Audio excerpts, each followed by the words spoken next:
Cricket കളിച്ചുകൊണ്ടിരിക്കുമ്പോൾ തന്നെ ഒരു പോലീസുകാരനെ ഡ്യൂട്ടിക്ക് വിളിച്ചാൽ എന്തായിരിക്കും അവസ്ഥ? പോലീസുകാരനല്ലേ ഡ്യൂട്ടിക്ക് പോയേ പറ്റൂ. പക്ഷെ വേറൊരു ട്വിസ്റ്റ് ഉണ്ട്. എന്താണല്ലേ?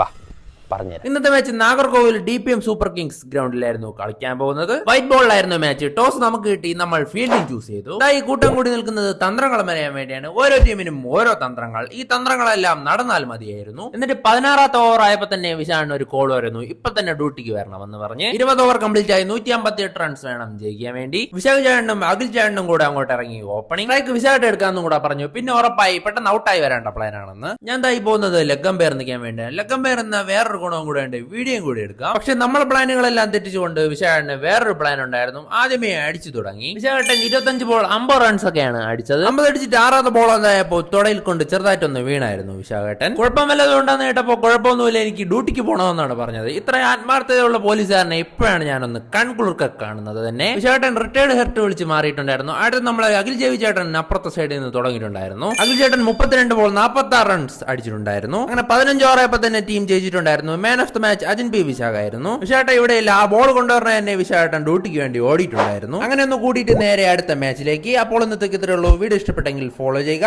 Okay, by.